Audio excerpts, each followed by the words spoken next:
It was time.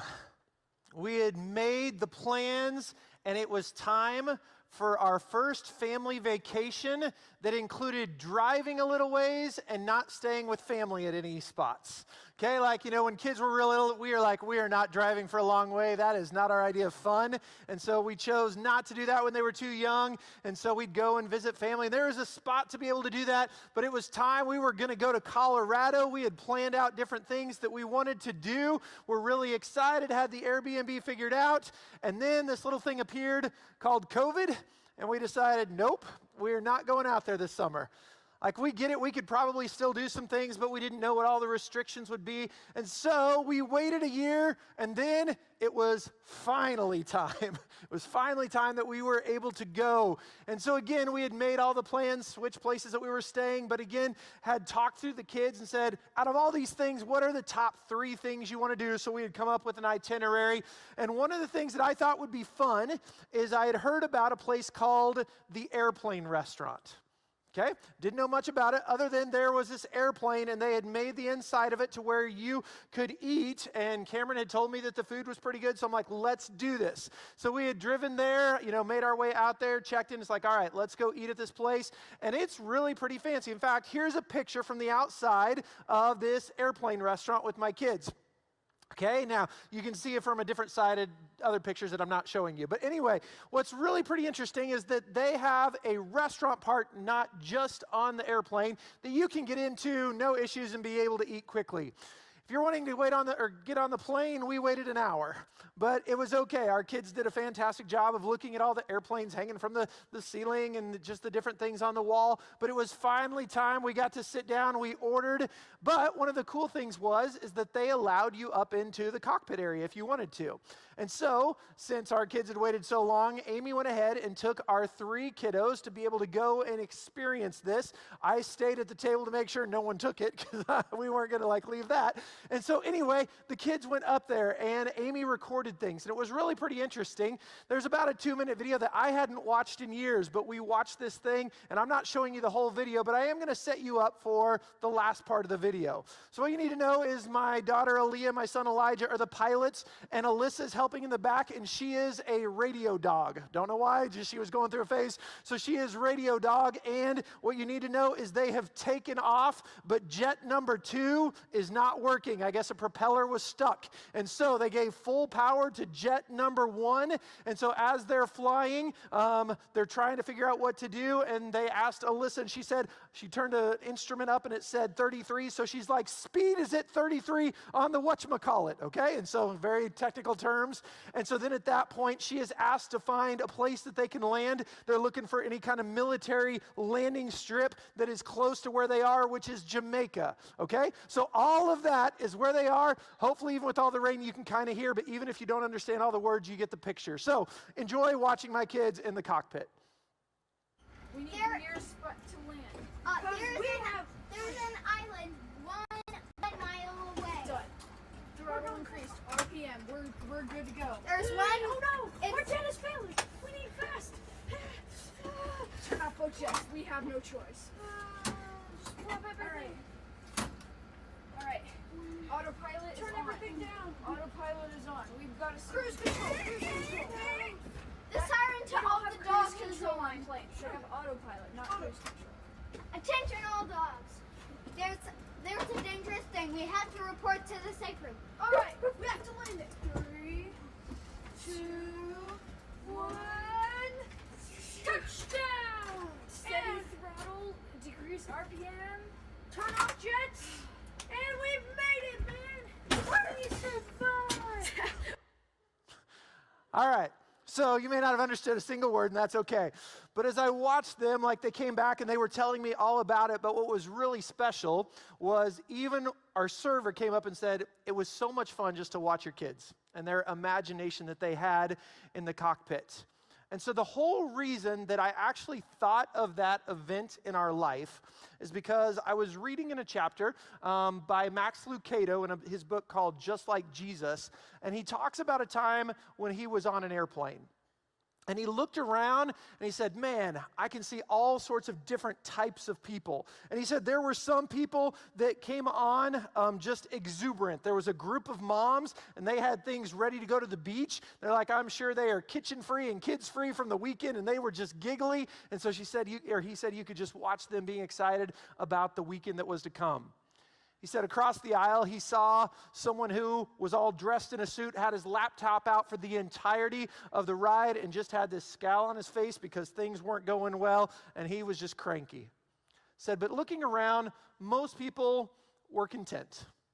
Like, we were content to be on the plane, content to be out of the airport, content to be closer to our destination, and just kind of looking forward, saying a few words, but maybe putting earbuds in, and that was it. We were content. So, but there was one little boy that as he came on, he was talking to his mom and just said, I wonder if I'll get to see the pilot. Well, word got up to the pilot, and so he peeked his head around. And he said, is someone looking for me? And the boy just, me. And so all of a sudden he says, well, come on up. And so this little boy got to come up and see things, and he comes back to his chair and he said, man, I am so glad to be here. And what Max Lucado said was the flight. And what happened, he said, the way we came in, or what he said is, what we sought is what we got. Like those of us who came in content, we got a fine ride. But man, those of us who were excited, he got the ride of his life. And what he said, Max Lucado, he says, people on a plane and people in a pew have a lot in common. You know what, there's a lot of people that maybe come into a morning worship service, and maybe they're giggly. Like, it's been kind of a fun morning, or you had an encounter out in the hallway, and so you're just excited about what might happen here. There's some people that come in cranky, okay? Maybe you didn't get your coffee. Maybe some things happened on the way here or at home. We got to put on a good face so everyone thinks everything's good. I don't know, but you just kind of come in feeling a little bit cranky. Maybe you come in just feeling content. I'm here. We're ready for worship service, and then we'll see what happens. But then there's some that come in expecting to see even more. And those few who come in looking for something leave wide-eyed in wonder. And what can happen is it can actually even stir other people to want it more. Because there may be someone who doesn't fully understand what's all going on here. Maybe they're a new seeker, but they understand joy when they see it.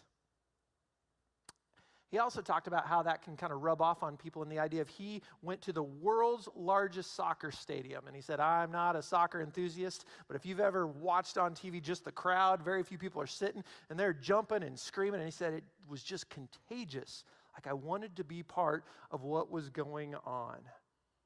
And I thought about how even being with someone who's very new to everything can be exciting. Like, my kids had never done anything like that, but just getting to watch the joy and the excitement they had. Or even the very first time we flew, kind of going back to this idea of flying, of their anticipation of everything and the takeoff and what's this going to be? And it's like, yep, we're going on a trip for me. But just getting to see that joy. And so we come with this worshipful heart, which we'll talk about here in just a moment. But David, in our Bible recap that we've been looking at for quite some time here, like, he is this man who he has a heart that is after God's own heart. It doesn't mean he's perfect. I mean, even the past few weeks, we've looked at some tough times with family rebellion. We've looked at some poor choices that he's made, and he's felt some of those consequences as well. And yet, through all of it, he's worshiped the Lord. Through all of it, he's given worship to God, and we read in so many of the Psalms ways in which he worships. But even this last week, like, he makes a very poor decision, and so there's a plague that is, affecting the people that he leads, and he comes repentant, and what he does as worship is to build this altar to God, which helps to stop the plague. We also see that he is making preparations for the temple to be built because he wants to worship the Lord. And sometimes when we hear that word worship, we automatically think of singing. And that is part of it, but it's so much more than that. Like, worship really is our lifestyle. And sometimes people just kind of get in on this topic, and I'll tell them that the definition for the word worship that I use or I think about is the idea of my response when I encounter God. Like, because I have encountered him, because I have come in contact with God, what is my response? And so, yeah, you can see where singing would come into that, but it's so much more. It is how I choose to live. And so, one of the ways that we choose to worship is by praising. In fact, in the Psalms, you see this time and time again. This week in our Bible recap alone, there were 16 different Psalms that we read, and the word praise is written 17 times. Let me read them for you. It talks about, I will praise you, or I will praise you, Lord, among the nations, or let the nations praise his great and awesome name. May all the kings praise you. Praise his holy name. Praise your holy name. I will praise your name forever. Great is the Lord and worthy of praise. Every day I praise you. I praise you with all of my heart. I praise you because I am fearfully and wonderfully made. All you have made will praise you, and let every creature praise his holy name. Worship. One of the ways that we do that is by offering up praise. Within just the chapters of Psalms this week, here's some other words that were written: that I will rejoice, or I will exalt him, I will dance, I will meditate, I will tell of his acts, I will proclaim his deeds, I will celebrate, I will offer sacrifices. You see, all of these, every single one of them, is a response to God. Every single one of them is an act of worship. But the psalm that I want to focus on the most is Psalm chapter 95. So if you have your Bibles, go ahead and open up to Psalm chapter 95. And again, I'm going to read this here in its entirety to begin with, and then we'll break down a little bit as well. I will tell you as you're turning there that we do not know the author of Psalm 95, but it is a beautiful picture of this relationship between someone and their God. So, Psalm 95, here's what we read. It says, "Come, let us sing for joy to the Lord. Let us shout aloud to the rock of our salvation. Let us come before him with thanksgiving and extol him with music and song.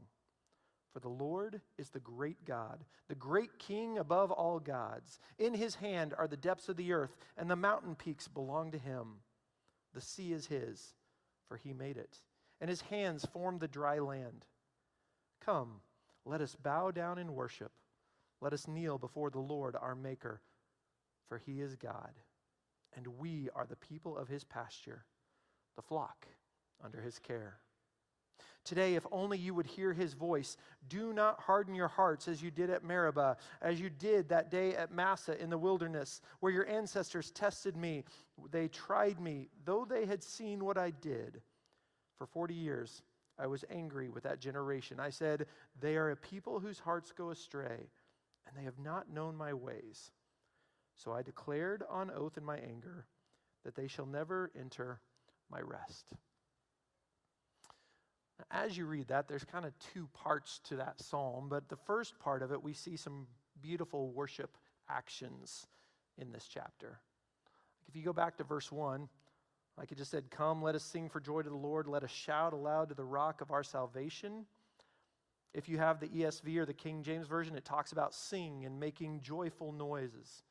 If you look at the Hebrew, it talks about shouting for joy or just simply shouting. And so two words, two acts of worship that I read just in verse 1 is this idea of sing. We're to sing. We're to use our voices to lift up the name of God. And maybe you can hit every note, maybe you don't, but it doesn't matter to God. We're lifting up his praise. In fact, other verses that we read this week talk about sing among the peoples, sing a new song. The mountains sing for joy. Or even in Chronicles, when we saw these different roles being made, one of them was the role of the singers in the temple. Because we are going to worship God through song. Another word in that verse is the idea of shout. That we can shout. And the Hebrew word literally means to shout a war cry or to shout victoriously. Sometimes Rick Allspaw will be up here and he's like, if we were a shouting church, this is when we get an amen or something like that. And so, there's that aspect. I know usually when Abby is up here for that beginning of Super Bowl Sunday, she's like, we're going to shout and holler, giving praise to God. And for some of you, as John said a while ago, that is out of your comfort zone. except that we do shout at things that we get really excited about. And so it's okay to bring that to God. God, I am so excited about what you're doing that I'm going to give you an amen, that I'm going to praise your name above just what I normally do. One other verse just talking about shouting in what we read, it said, shout for joy to the Lord, all the earth. So singing and shouting. But if you look at verse 2, it says, let us come before him with thanksgiving and extol him with music and song. For those of you who don't use the word extol very often, it means to praise highly or to glorify. But again, if you have a different translation, the ESV says, come into his presence with thanksgiving and make joyful noise with songs of praise, or the King James Version says, with psalms. And so amongst all of that, if you're looking at words, one thing we are to do is to bring thanksgiving, to bring these words of thanks to God. And can I tell you, it's okay to do that more than one day a year when we throw football and food and planning to go shopping the next day. Like, it is okay to think about the blessings that God has given to us and say, God, I am so thankful for who you are and what you have done in my life. And because I know you, I can even thank you for what you're going to do. Another word that we read is the idea of music in there. You know, our voices are great, but there's a way that we connect, whether it's with God or with others, through music. Like sometimes that can bring up emotions that I wouldn't have had just through a conversation. And so some of the other verses talk about that I'm going to burst into jubilant song with music, or I will make music to you. I will make music with the harp. I will make music with all of my soul. It's another way to simply give God worship. Or if we jump down to verse 6, it says, come, let us bow down and worship. Let us kneel before the Lord our Maker.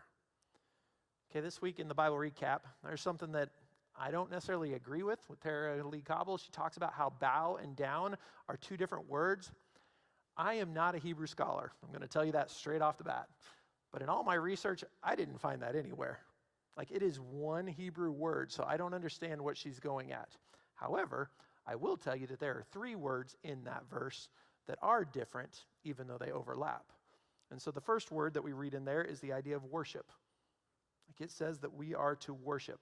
Believe it or not, that word can be translated to worship. Whoa, that's crazy, okay? Or maybe it can be translated to bow down. But that word, it shows the powerlessness of the worshiper compared to the deity.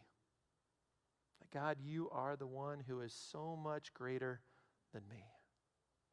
The next word is the idea of bow down, which again can be translated bow down, or it can be translated kneel. But in this word, there is a deeper act of submission to God, or there's a deeper act of submission to somebody else more than just kneeling. Like, I really am showing that you are more important than me, that you are the authority in this relationship.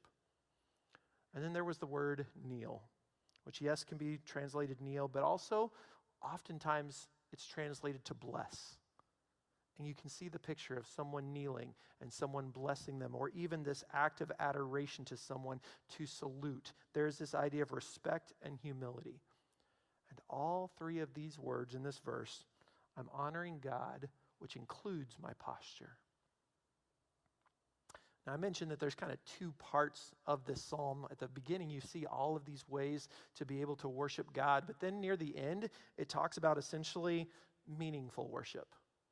What I mean by that, in verse 8, at the very beginning, it says, do not harden your hearts. And then it gives all these examples. Like, it talks about Meribah, which is where the people were grumbling and Moses struck the rock, even though he was to speak to it. You read about these 40 years because the people chose not to obey God and they grumbled against him. You see, what God wants is we can go through all those other acts, but our heart has to be in it. As John mentioned at the beginning, we come sincerely. Like, God, this is what I mean. This is what I want. This is what I have to offer to you. And so from this chapter, when we're looking at this idea of a worshipful heart, like, we can use our voice to give thanks, to sing, to shout to God. We can accompany it with music. We can submit to him, and we have to trust. And so part of that answers the how question. Like, how do I worship? And I will tell you, it's not a comprehensive list. Like, as John said, there are a myriad of ways to be able to worship God. Here is just a few of them. But here's the bigger question. Why?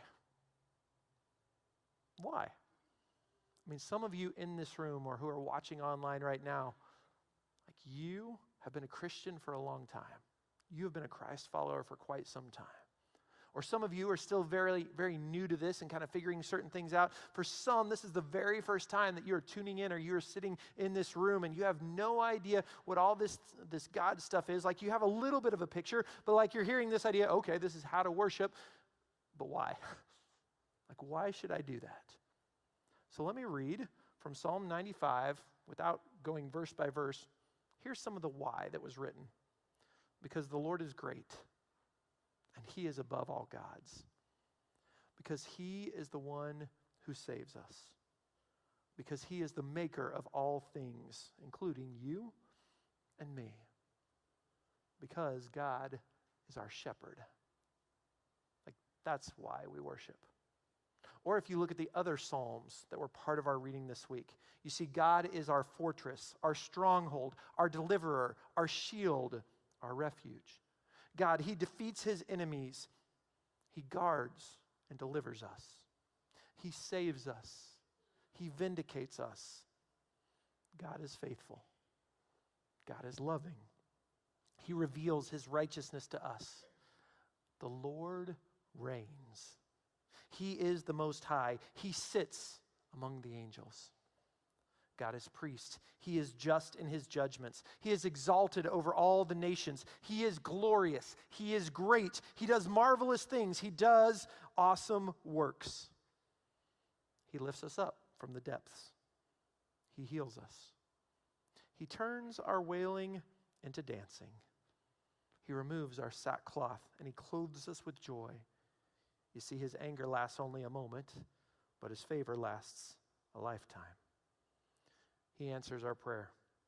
He greatly emboldens us. God sees the lowly. He is near to those who call to him. He knows us inside and out. He fulfills every one of our needs. He is always around us. He teaches us. He gives us what we need for battle. He rescues us from Sheol. He saves us from those who condemn us. And if we seek him, we will find him. I'll tell you, though the how of worship is important, the why is even more important. And really, the why is important because it points us to the who. Why I worship is because it points me to God. I worship because who God is. And I understand that he is the one who made everything, including me. But because I chose to rebel, he sent his son to take my punishment, to take my place, to allow me to wear his righteousness so that I do not have to stand before him on Judgment Day on my own account. But all because of him. He came to reconcile me. Man, I have the opportunity to receive his grace. I have the opportunity to allow him to transform my life. But each one of us has to make that decision. The who? God, the Almighty.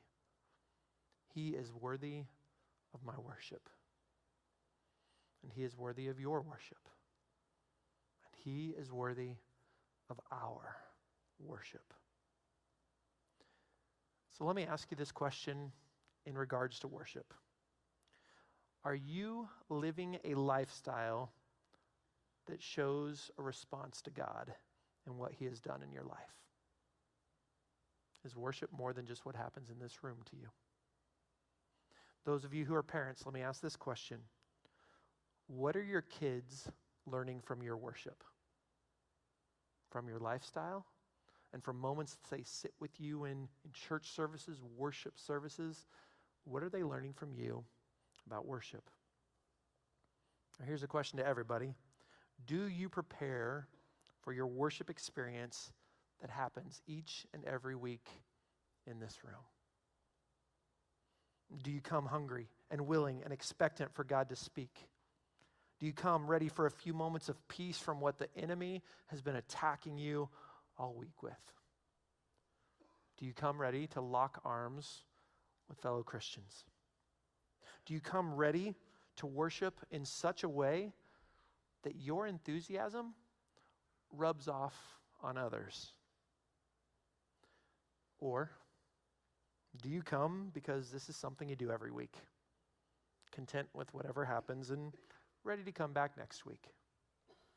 Like, do you come angry and therefore you leave frustrated because you were not going to enjoy this time no matter what happened? Or do you come ready to see the pilot? Do you come ready to encounter the King of Kings, to worship the one who died and rescued you and is with you for the rest of eternity? This life after God's own heart means that I come with a worshipful heart in this room and in my life. So as we continue with the service itself, we're going to continue to worship. And for some of you, what that might mean is you need to make sure that your mindset is right to begin with, to realizing that you are about to see the pilot. And for some of you, there are things going on, and during this time, we want to lock arms, and our prayer room is open, and we would love to pray with you about things that are going on in life. Or some of you are ready to meet the pilot for the very first time, and we would love for you to give your life to Christ, and we'd love to talk about that, pray with you, man, and celebrate with you. And some of you, as we're worshiping, you'll sing, you'll shout, you'll raise your hands, you'll bow down, you'll give thanks. But again, the how is not the most important part, but it's the who. So let's worship him.